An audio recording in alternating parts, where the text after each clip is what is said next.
Welcome in, everybody. 5 minutes with Sean, maybe 10 New Year's Day edition. Thank you so much for spending your time with us here. It won't be long. I'm going to have some fun with predictions. Everyone else has been doing them, and I figure I will add mine to the mix. I always have my trusty notebook with me here.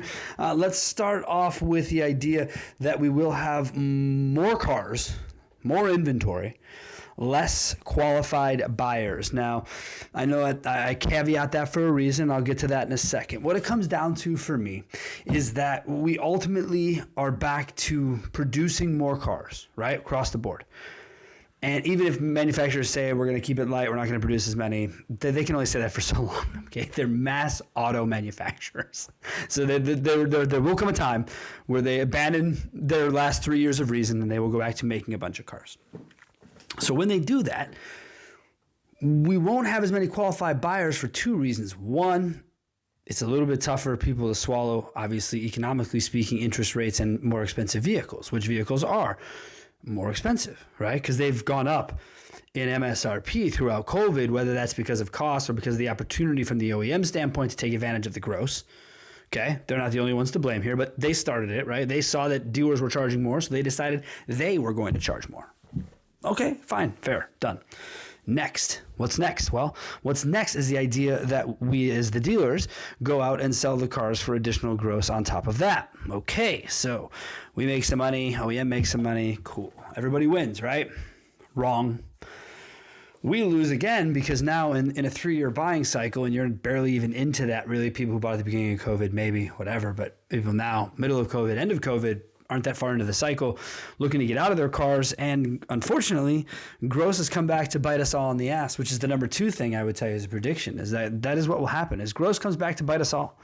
Manufacturer, car dealer alike. And whether that's because people are upside down on their cars, or it's because OEMs started having you get rid of trunk money and do more of a turn and burn type scenario, right? And change up that part of the game for them to be convenient to them in the situation. It's fine. I love it. I have no problem with it, okay? Everyone wants to win in the moment. And that's the problem with a lot of businesses, people, is that it's all about the moment. This short-sighted, it's not long view.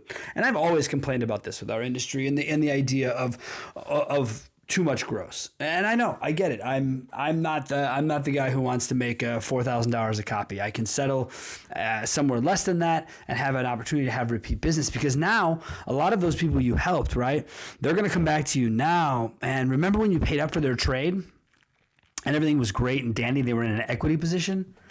Haha, joke's on all of us. That's likely not going to be the case when they come back for this car. So working through the idea of the prediction, right, you're going to have more cars and less qualified buyers, because there'll be plenty of people that want to buy cars that can't because of the gross that bit us all in the ass. You're going to have to get back to selling, my friends, at a retail level. Going to have to get back to selling, because order taking isn't going to be a thing anymore, because orders really aren't being taken. Sure, everyone's got their few here and there, high-end cars more than others. Incoming units people have been waiting for a Silverado, what have you, sure. Okay. But for the majority, again, the mass auto transportation people, that's not going to be the case. It's going to be about selection, it's going to be about size. Now, I've seen that on my end throughout the data, right? Because you're seeing less leads, more VDP views. So those two as an activity, right? That says to me, more VDP views means 1, more options to look through. 2, more reasons to look, right? Because now what are we getting back to? Rebates. Hi. It's been a while. It's crazy to think that was all we were going to be at MSRP the rest of our lives. And couldn't you imagine, Sean? That's it. We're going to take orders direct from the factory. Not a fucking chance, okay? Not in 24, not in 25, not in 26, probably not till well after 30, if that's really where you think things are going, okay? So we're back to the good old days for the consumer-ish, right? I had an episode a while back about the consumer power balance, and it's getting weighted a little bit back to them a little bit, because as rebates and incentives come out, that's only geared to getting the consumer more excited to be involved. Whereas before, the limited availability was our strength, our opportunity, which again, I'm not faulting anyone for taking advantage of it. Maybe some more than others didn't have to, but whatever. That's what happened. It's done now. So I'm not going to sit here and act like I need to worry about that part of it.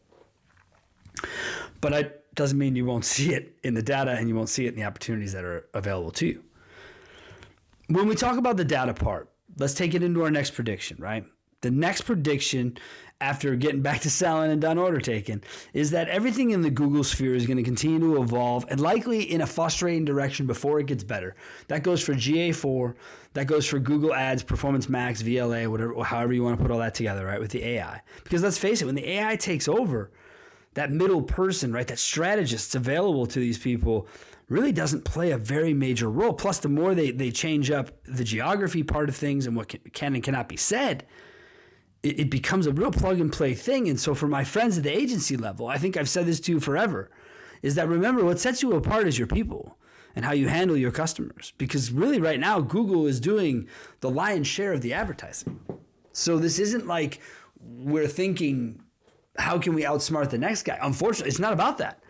Google is weighting its relevancy with its secret formula of algorithm, blah, blah, blah, blah. But they're presenting ads in a way where you need to be careful. I mean, recently I was at my local pizza stop, which I just, throw it in my phone, blah, blah, blah, blah, blah, dial it, I call it, and all of a sudden I notice I'm going through like this call be recorded for safety and security purposes, whatever, training purposes.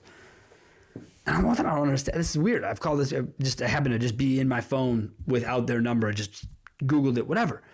Realized that I had hit an ad that looked like Google Maps, which I then tracked back to the idea of Performance Max. Okay, well, that's a Google Map hit. Like, why would that be a paid ad? Well, that's why I think they're being a little fuzzy with conversion. I think it's being a little bit fuzzy with where things are placed and how they're placed, because under the AI, their opportunity is to hit people in that moment, right? The ZMOT, as Google called it many years ago. And I think that's what they're trying to accomplish with Performance Max. And I think that's why it will continue to be different. I don't know if it's going to be better or worse. I don't know. I mean, look, if you look at their cost per click, it's reasonable. You look at their cost per conversion, it's ridiculously low. But what the conversion is way too not clear to me. We're car people, phone call, email, chat, digital retail entrance. That's opportunity. Maps and directions. People coming into my store. How many times has anyone ever taken the store data from Google, put it up against the store data of your CRM, and wondered out loud who was lying to you? Okay, so just get those aren't conversions. Get rid of it. It's nonsense.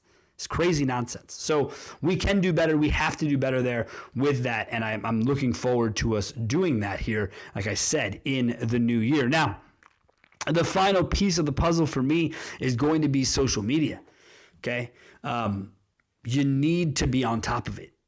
It's still an opportunity for dealers to set themselves apart and be different than their competition.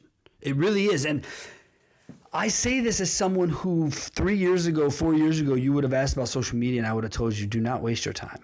Don't. But having started down the path of looking at the data that is available to you through Facebook, Instagram, on what you can see for engagement, what you can see for local sharing, what you can see for local engagement, it speaks to being in the funnel. Look at the data. The data will tell you that TikTok is getting as much attention as Netflix on a daily user basis. People are still using Instagram. People are still using Facebook, and depending on age range, if you will. So there's opportunities out there. And what are we doing with it? Well, we're kind of just still saying, it'll be fine. It'll be fine. But it doesn't have to be fine. It can be more. It can be better.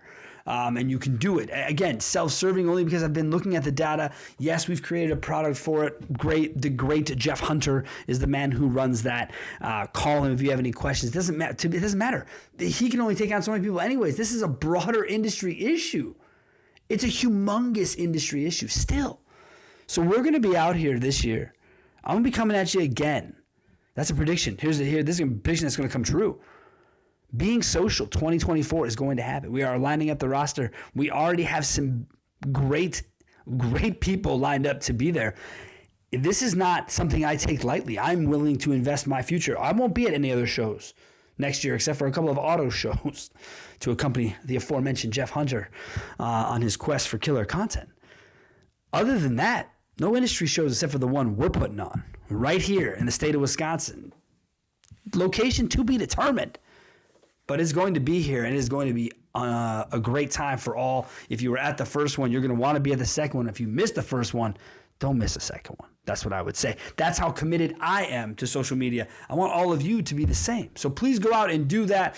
Think about how you're going to impact the predictions that I've made one way or another, because everyone is going to have a part in it, right? We've covered all the bases from retail to marketing to OEM and beyond. Go out, have yourselves a wonderful start to the year. Next week on the show, it is episode 300. Thank you so much. Have yourselves a great week.